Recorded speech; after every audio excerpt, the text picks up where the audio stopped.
He didn't ask permission when he touched me. He assumed, but I didn't stop him either.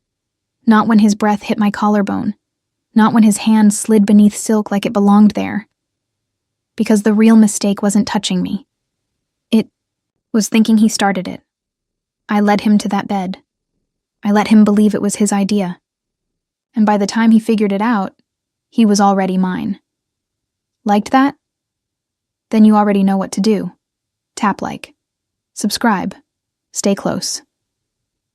Because the next one, it won't ask before it takes you. The first thing I noticed was the sound of his shoes, not the man, not the voice, the shoes. They struck the old wood floor of the hallway like they owned it. Slow, steady, assured. Leather soles against varnished grain. No hesitation. As if each step had already been measured and approved by someone. Someone like him. I stood at the edge of the bedroom, barefoot, wrapped in the dress I'd made with my own hands. Ivory silk, fitted at the waist, long-sleeved with buttons, trailing down the spine like a countdown. It wasn't the dress his mother had selected for me. That one still hung in the closet, untouched, too perfect. This one was mine. Every seam, every hidden stitch beneath the left cuff. Measured, planned, stitched over months, just like this night. He opened the door, not rushed, not tentative. He opened it the way he did everything, with calm power. Tall, black shirt, sleeves rolled just enough to show a watch I already knew was 3 minutes fast. No tie, no ring, just him. Caleb Voss. He looked at me for exactly 2 seconds longer than he meant to. Then, a nod, like I was one of his many acquisitions. One more building deed. One more silence purchased. You're awake. I tilted my head slightly. I was wondering if you'd show. That earned the faintest flicker in his eyes. Just a tick of surprise. Easily missed. But I didn't. He walked in, glancing briefly around the room. I knew he was checking details. He always did. The camera hidden in the sconce behind him blinked red once. He didn't notice. I did. He poured himself a drink. Whiskey. 2 fingers. No ice. I watched the glass. Not because I wanted a drink, but because it gave me a moment to study his rhythm. Controlled, practiced, cold. He handed me a folder. Cream-colored. Sealed with a black string. This is the marriage agreement. I want your signature before we continue. I didn't flinch. I didn't reach. Instead, I pulled open the drawer of the nightstand and handed him an identical folder, already signed. Dated 3 days before yours, I said softly. His jaw tightened. He looked down, flipped through the pages. Identical clauses, identical font. My signature at the bottom. Time-stamped, notarized, sealed, ironclad. His silence filled the room like fog. I didn't know it would be this easy, I added, almost to myself. But not really. He set the folder down slowly. You signed this before the ceremony? Nodded. Before you even received your version? He narrowed his eyes. Why? Because I wanted to be sure I was choosing this, not just accepting it. For a moment, neither of us moved. Then, as if to reclaim control, he stepped closer. A calculated 2 steps. You know what this night is. I didn't step back. I didn't break eye contact. Yes, I said. But I also know what it isn't. And what's that? A conquest. He studied me. I could feel the tension begin to shift. Not much, not yet, but enough. Enough to make him unsure who exactly was standing in front of him. The virgin bride? Or something else? Entirely? I bent down as if to pick up the comb from the floor.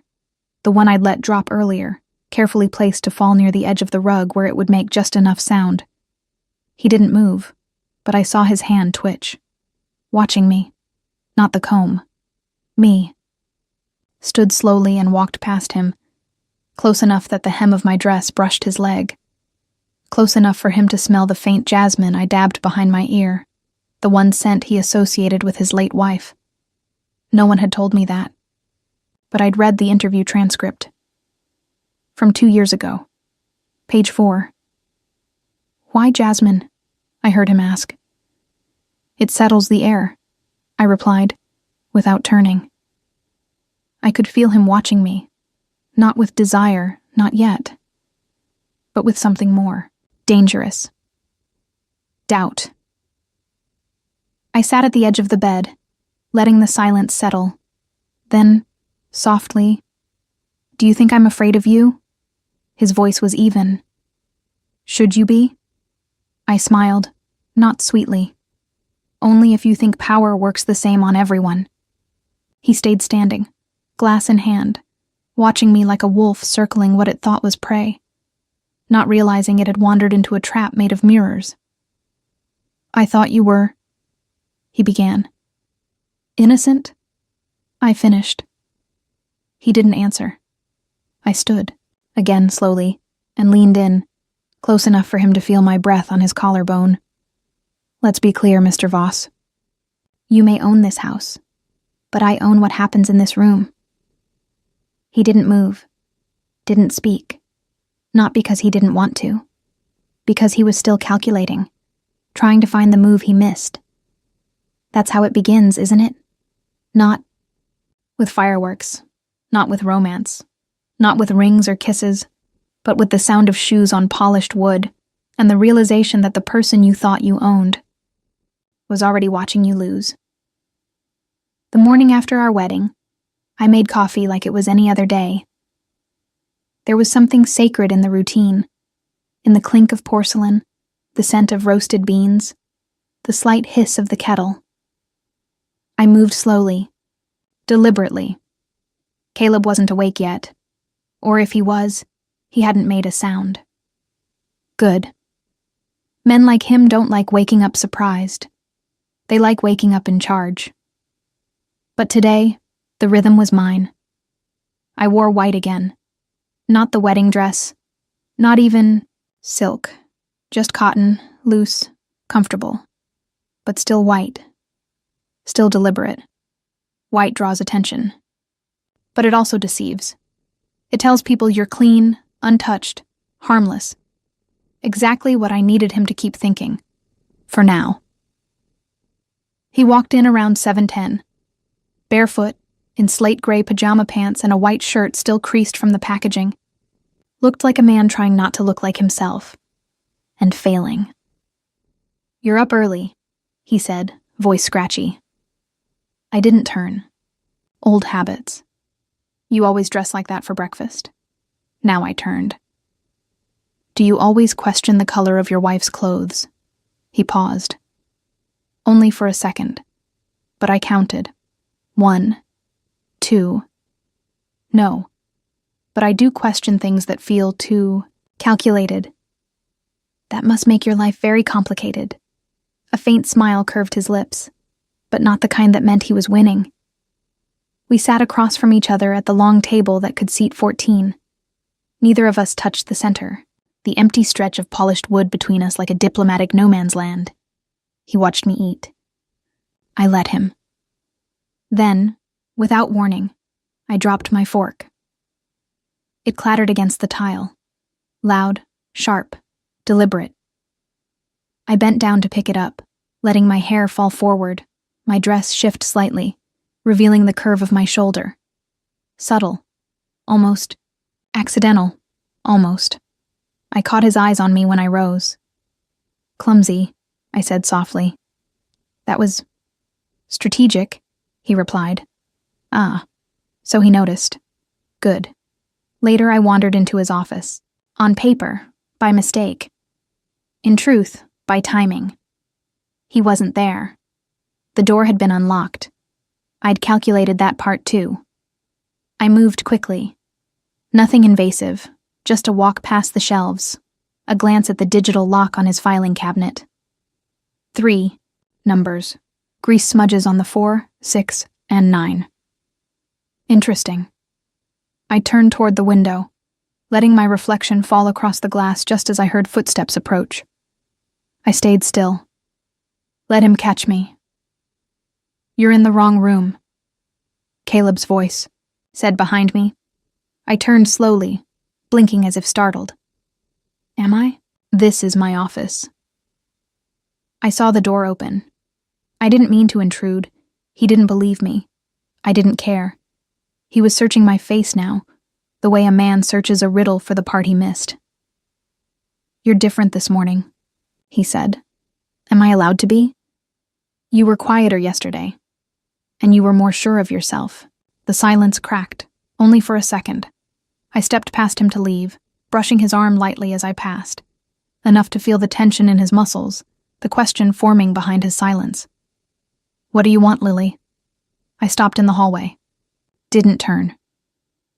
"What do you want, Mr. Voss?" He didn't answer. He never did when the question was real. That night, I sat on the balcony overlooking the garden. The night air smelled of cedar and wet leaves. Somewhere in the dark, wind chimes stirred, glass on glass, music without rhythm. Caleb joined me, quietly. No shoes. His presence pressed against the quiet like a thumb against silk. "You're not afraid of me," he said. "Should I be?" He looked out into the garden. His voice came softer this time. "Most people are. That sounds lonely." "It's practical." "No. Practical is locking your office door." That made him turn. I didn't flinch. He stepped forward. Just one step. But it shortened the distance between us by half. "What are you trying to do?" "Observe. You're studying me. You make it easy." I rose from my chair and walked past him again, the same way I had earlier. Deliberate, smooth, silent. This time, he reached out. Just enough to graze my wrist. Stopped. Waited. He didn't say anything, neither did I. Then I turned my hand, letting his fingertips slide across my palm. Not affection, not surrender. A calculated pause. Then I pulled away. "Good night, Mr. Voss." "Lily." I looked over my shoulder. You're not what I expected." I smiled, slow and quiet. That's the point. The first time I saw Caleb Voss, he didn't see me. It was a gallery auction on a rain-heavy Thursday. Manhattan was slick with puddles and too many umbrellas, the city, grinding in its usual quiet violence. I wore black. I carried canapes. I wasn't on any guest list. He walked in alone. No entourage, no coat. Hair slightly damp, sharp-edged and moving like time itself. I didn't know then what I wanted from him, but I knew I'd remember him, he. Stood at the far end of the room, silent as people orbited him. Not speaking, not needing to. One man leaned in to shake his hand. Another woman laughed too brightly and touched his shoulder. He didn't react to either. He stared at the painting. Fisherman, 1937, muted tones. A man in a boat, holding a net with nothing inside. The auctioneer said the piece represented futility. Caleb bought it anyway. That night, I wrote the first entry in the leather notebook that would become the closest thing I had to a strategy map. Didn't write his name, not yet, just a description. Man in the corner, hands folded. Unreachable. Buys emptiness on purpose. I started following him. Not in the way people think. No trench coats, no tailing cars. Just data. Where he ate, alone. What he read, hardcovers with cracked spines. Who he trusted, almost no one. 3 months later, I applied for a job at a boutique tailoring house that serviced some of his firm's clients. I took less pay for closer access. Every time his assistant dropped off a suit, I watched for thread color, for notes left, in pockets, for details most people never saw. Then came the headline: Caleb Voss terminates engagement with Virginia Hale, heiress to Hale Holdings. It wasn't public scandal. It was corporate. It told me what I needed to know. He didn't run from conflict. He planned it. That night I wrote, "He doesn't burn bridges. He builds the explosives himself." My mother found the notebook once. She asked me without asking, "Is this about revenge?" I said no, it wasn't. Revenge implies injury. What I felt wasn't pain. It was clarity. I had seen too many women like her, radiant, gifted, used. Left with their youth gone and their silence intact. My mother was beautiful, too trusting, too still. She once told me, "Love is something you fall into." I never wanted to fall. I wanted to land. A year passed. Then 2. I learned his rhythms, like a language. Every July, he vanished to a house in upstate New York. Every January, he fired someone, always with cause, always clean. He donated anonymously to a domestic violence shelter. He fired a board member who laughed at a waitress. He wasn't cruel. He was exact. And I began to see the outline of something else beneath the man, a fault line. 3 years after the auction, his company's old CFO was indicted. I used that moment, just enough of a crack in his circle, to approach a mid-level, contact with a contract, discreet bridal design work for a client who might want something private. It was bait. He took it. 1 month later, I got the email. Interested in a non-disclosure-bound design project? No press, no fittings, high compensation. Sender, H. Sloan, Executive Liaison. Recipient, me attached, address of Voss Tower. I said yes. The contract was real. The money was real. But what mattered wasn't the check. It was the room I entered when I handed off the initial sketches. He wasn't supposed to be there, but he was. And just like at the gallery, he saw everything. This time, including me. "You're the one who sent this?" he asked, lifting the folder. I nodded. "You don't look like a designer," he said. "You don't look like someone who needs one." We didn't smile, but something moved in the room, just enough to make the air stretch thin. I left without shaking his hand. 3 weeks later, the proposal came. Unorthodox, mutually beneficial, confidential. A marriage offer between a man who trusted no one and a woman he thought he'd just met. Back in the present, I sit alone in the study of the house where we are now legally bound. The fireplace flickers. The wind outside taps the windows with skeletal fingers. The house feels like it's holding its breath. I open the notebook again. I still haven't written his name. Just the lines. He's beginning to suspect. Not what I am, but that I am something. The game begins now. And I am not here to win love. I am here to make sure I never have to ask for it. Rain tapped the windows that night like fingers too polite to knock. The dining room was dark, except for one overhead pendant, casting long shadows across the table. Caleb sat at the far end, reading through a contract, his face blank, the kind of blank that takes years to perfect. He hadn't spoken much since yesterday. I didn't need him to. The silence was saying plenty. I brought in 2 mugs of tea. Not wine, not coffee, just black tea, strong and unflavored. The kind that leaves aftertaste and questions. "You didn't have to," he said, not looking up. "You didn't ask me to." He glanced at me then, as if hearing something underneath the words. Good. We sat across from each other, a replay of the morning before. Same table, same distance. Only now, I leaned forward a little more than usual, letting him feel it. Not desire. Pressure. "You always read contracts during dinner?" He turned a page. "It's easier to digest than conversation." "No offense," he added flatly. "None taken," I said. "You're not the first man who prefers ink over intimacy." That made him pause. Just slightly. Just enough. I saw it. "You're different from what I expected," he said. "Good," I answered. "Expectation is the first form of laziness." The tea cooled. The air didn't. Somewhere between the next question and the third sip, I stood. I walked around the table. Slowly, not seductively. I stopped next to him, not touching, just close enough to be counted. Look at me.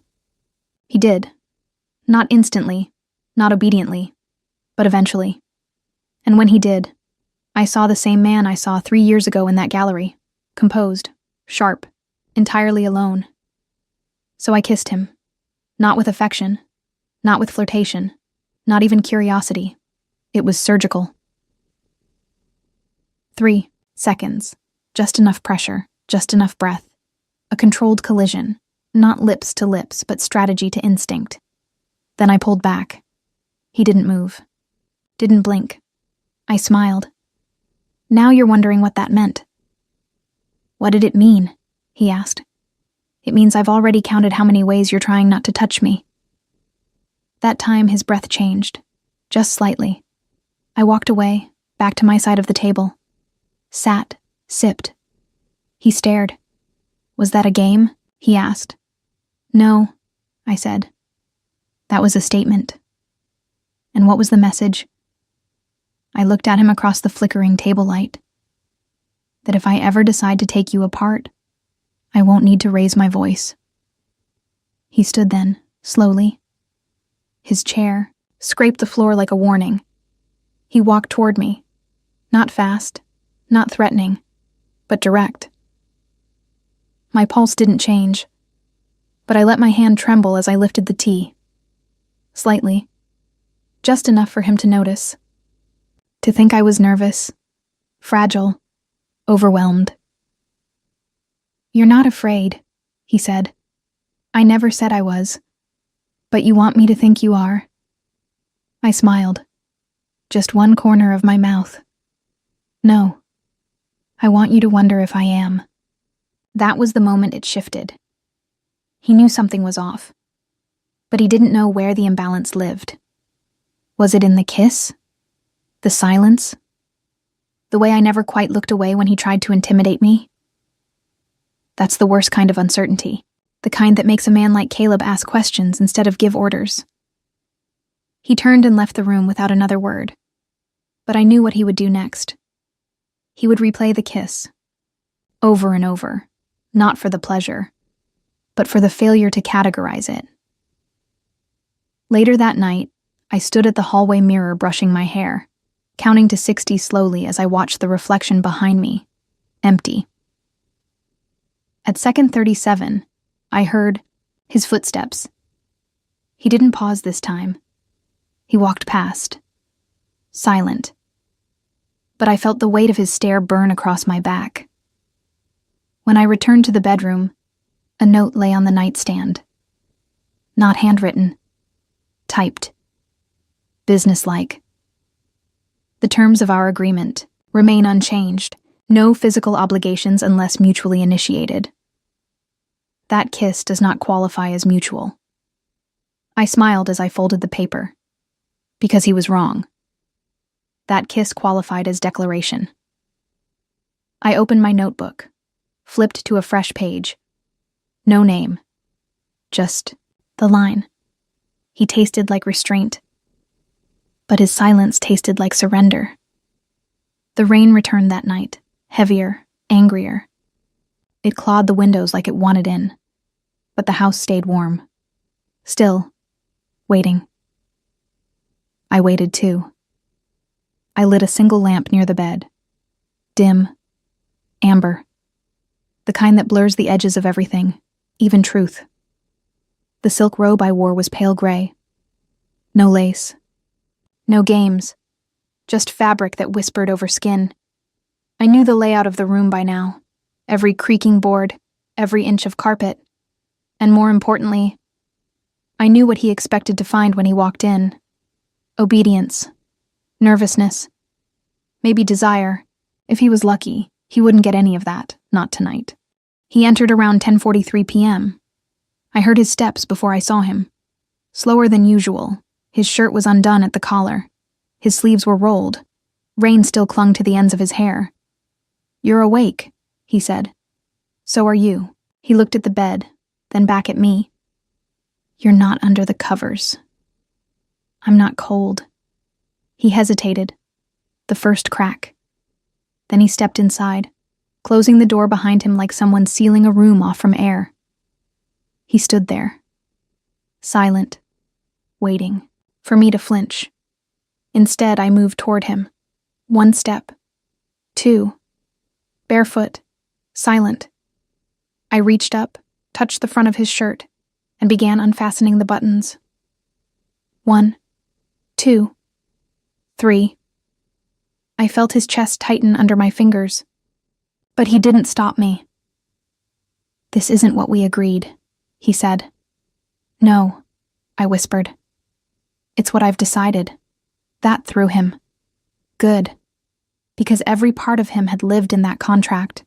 Every inch of safety was written into clauses and signatures. But there were no clauses now. Just breath, and skin, and intention. His shirt hit the floor. I stepped back. Let him see that I wasn't trembling.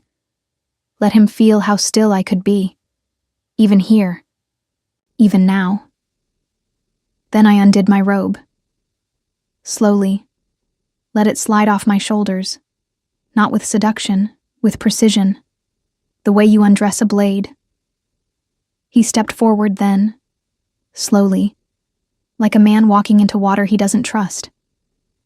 His hand rose to my cheek, caught his wrist, held it. Not tightly, but firmly enough that he paused. "This only happens," I said, "if you understand that I'm not something to be taken." "Then what are you?" he asked, voice low. "A line," I said, "and you're about to cross it." The kiss came from him this time, but it wasn't dominant. It was uncertain, exploratory. I let it happen. Let him feel like he had a say. Then, I pulled him down onto the bed. Not harshly, not gently, just inevitably. There was no music. No whispers of love. No fake gasps. Just breath. Flesh. Movement. Each motion deliberate. Each touch a test. And every time he thought he had rhythm, I changed it. Every time he reached for control, I shifted my weight, my hands, my mouth, and took it back. He realized it halfway through, that he wasn't leading, that I wasn't following, that all of this, was a sequence I'd chosen long before he walked into the room. And when he tensed, uncertain, trying to find footing, I leaned in and whispered, "Still think you're claiming me?" He didn't answer, because he couldn't. After, he lay still, chest rising unevenly, hands at his sides, head turned toward me, but eyes unfocused. I rose from the bed, pulled my robe back on, walked to the mirror, adjusted my hair. "You're quiet," I said. He sat up slowly. "You planned this?" "Of course." "Why?" I turned, looked him dead in the eyes. "Because I needed you to know something before we go any further." "What's that?" "That the first time we touched, I wasn't yours, and you weren't mine. You were on loan, and now, I've returned you to yourself." He looked away then. That was the surrender. Not the sex. That, the moment. He realized I'd taken what no contract could protect. His certainty. I opened the drawer beside the bed, pulled out my notebook, wrote one line, deliberate, permanent. He touched me like a promise, but I held him like proof. He didn't come to bed that night. I heard the door click behind him after I closed my eyes. He didn't slam it. Caleb. Voss never slammed doors. He didn't need to. People like him didn't shout to be heard.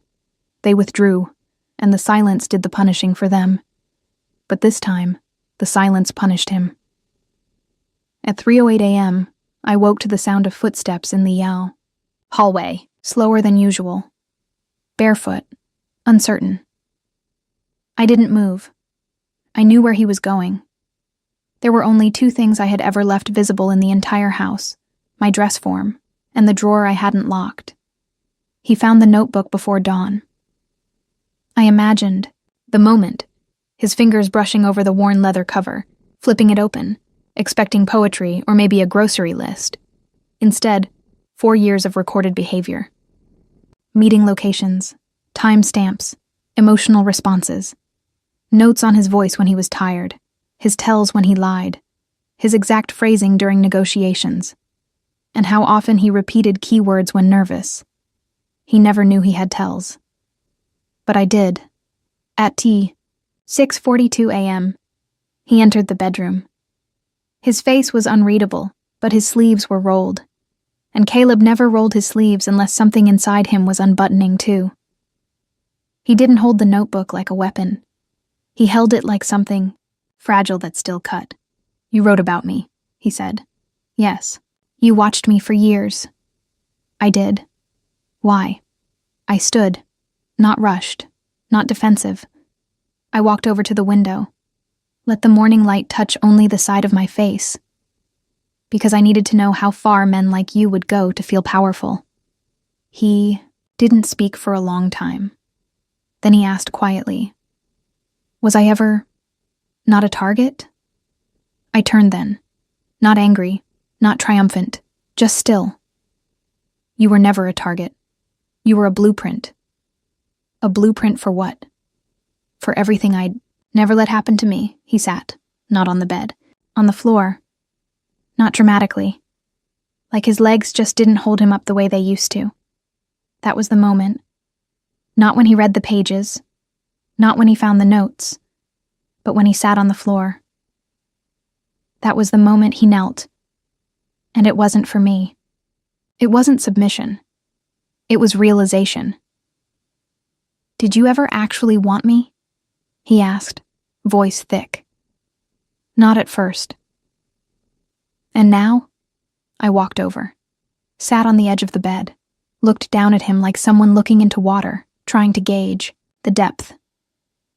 "Now, I want to see if you're capable of becoming something outside of power." "That's not love." "No," I agreed. "It's clarity, and it's more honest than any vow I've ever heard." He rested his elbows on his knees, hands locked together. His head dropped for a moment. Then he said, "I don't know who I am with you." I leaned down, touched his chin lightly. Made him look at me. "That's the point, Caleb. You were always the man people saw coming.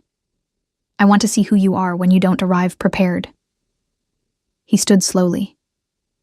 But something in him had softened, or broken, or simply let go.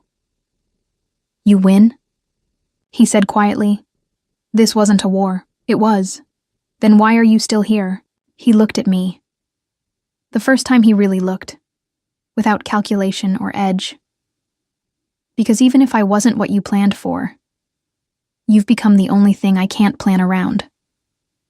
I stepped forward, rested my forehead lightly against his chest, not to yield, not to comfort, just to feel the beat of a man who was finally out of rhythm. "This marriage doesn't need saving," I whispered. "It needs honesty.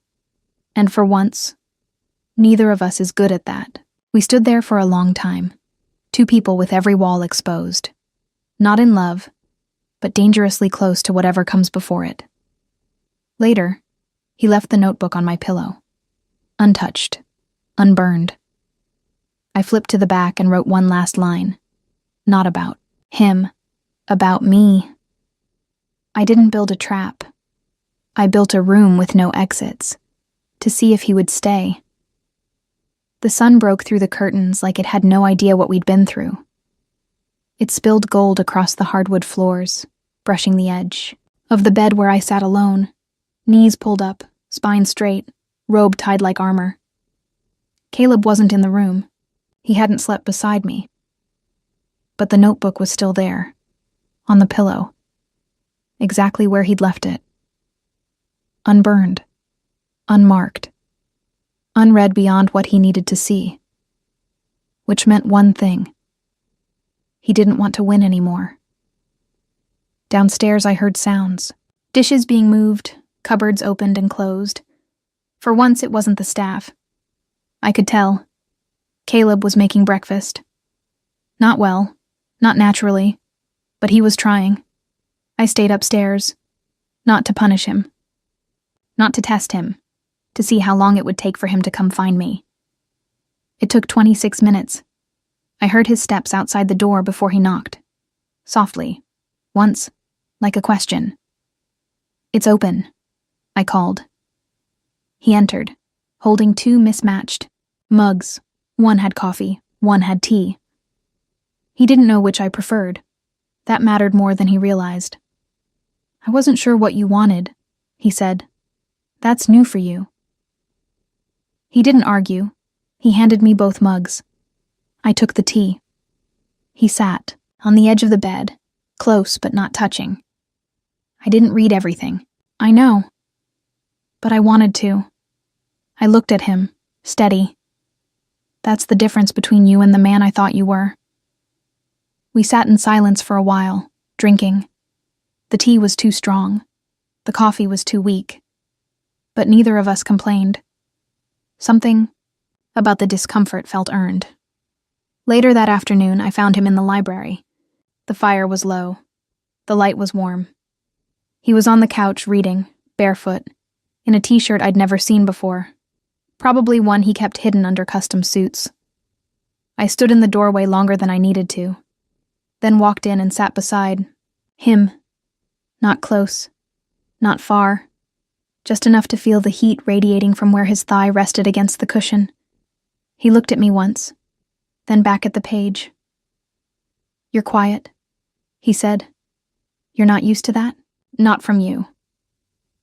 Maybe you're just learning to hear me." The book in his lap slipped closed. He turned toward me, slightly.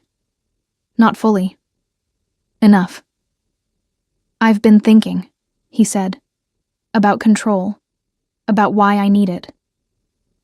I said nothing. And I think I finally figured it out.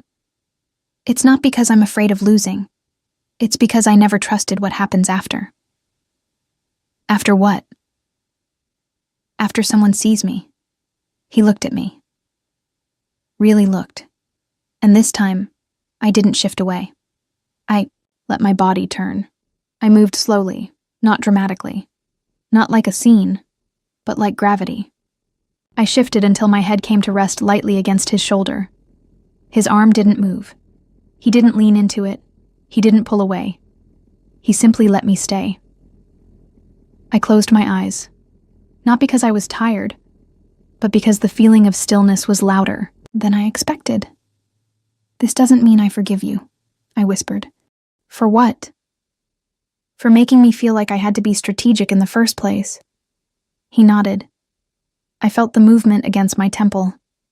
"And this," he said, "doesn't mean I've changed." "Then what does it mean?" "That maybe we've both stopped pretending." We stayed like that for a long time. No kiss, no confession, no climax, just breathing. 2 people finally too tired to perform. And in that quiet, I realized something I hadn't planned for. Not love. Not yet. But the possibility of choosing rest, and calling it enough for now. When I left the room, I didn't say goodbye. He didn't stop me. But when I reached the hallway, I heard his voice. Low. Quiet. The first thing he'd said without armor since this began. "I don't want to go back to who I was." That night, I couldn't sleep. Not from unrest. From release. I opened the notebook, turned to a clean page, and for the first time, wrote not about him, but about us. Today, I rested my head. Not to surrender, but because the weight was no longer mine to carry alone. The first morning we didn't try to outmaneuver each other felt strange. Not empty, just undramatic. No lines rehearsed, no moves planned, no waiting for the other to misstep. Just sunlight, just silence, just us. Caleb made breakfast. Real breakfast. No mismatched mugs, no burned toast. He didn't ask what I wanted. He remembered. I didn't thank him. He didn't need me to. We ate on the back porch. The lake glimmered in the distance like a secret trying to behave. "You're leaving today," he said after the second cup of tea. It wasn't a question. "Just for a few days," I replied. "I need time to think somewhere that isn't laced with strategy." He nodded. No protest. No baiting. He was learning. "Will you come back?" he asked. "Would you ask me not to go if I said no?" He smiled faintly. Not the cold smile. A quieter one. Sad. Grounded. "No." "Good." I packed lightly. 1 bag, 2 dresses, my notebook. I left the original one here, the old leather one, filled with all the data I'd once weaponized. I didn't need it anymore. I wanted him to find it again someday, and see that I'd stopped writing in it, that I no longer needed a record of his flaws, because they weren't mine to control. Before I left, I walked into his office, the one he used to lock. He was standing by the window, not reading, not working, just being. "What happens next?" he asked without turning. "Nothing," I said. He turned then, brow furrowed. "Nothing?" We stop playing. We stop measuring. We stop earning each other. And what do we do instead? We choose. I walk toward him, slow but steady. The way I used to move when I was calculating distance.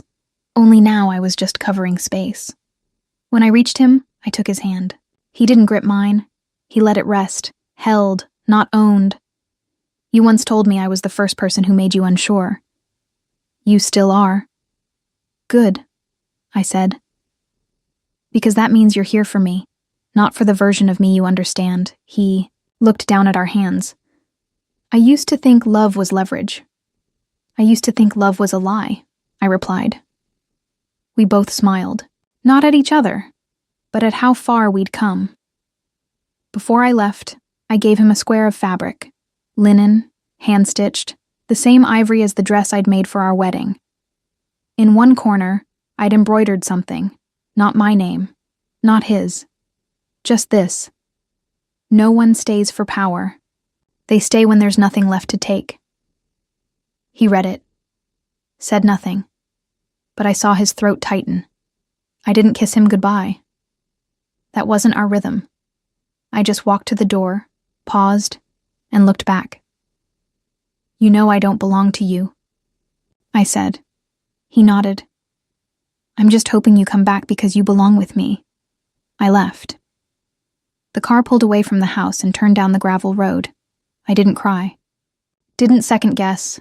I'd done everything I came to do, and none of it had to end with ownership.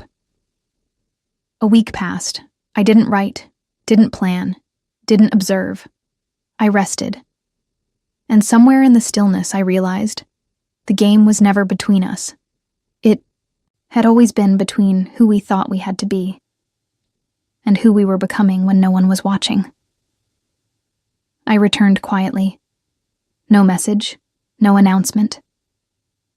I walked through the door of that house and placed my bag at the foot of the stairs. He appeared, not as a shadow, not as a force, just him.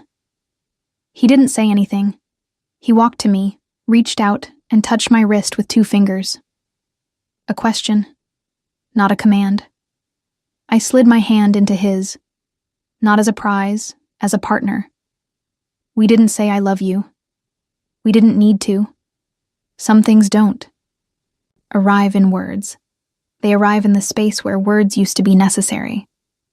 That night, as he slept beside me, his breathing even, his arm loose across my waist, I opened a new notebook.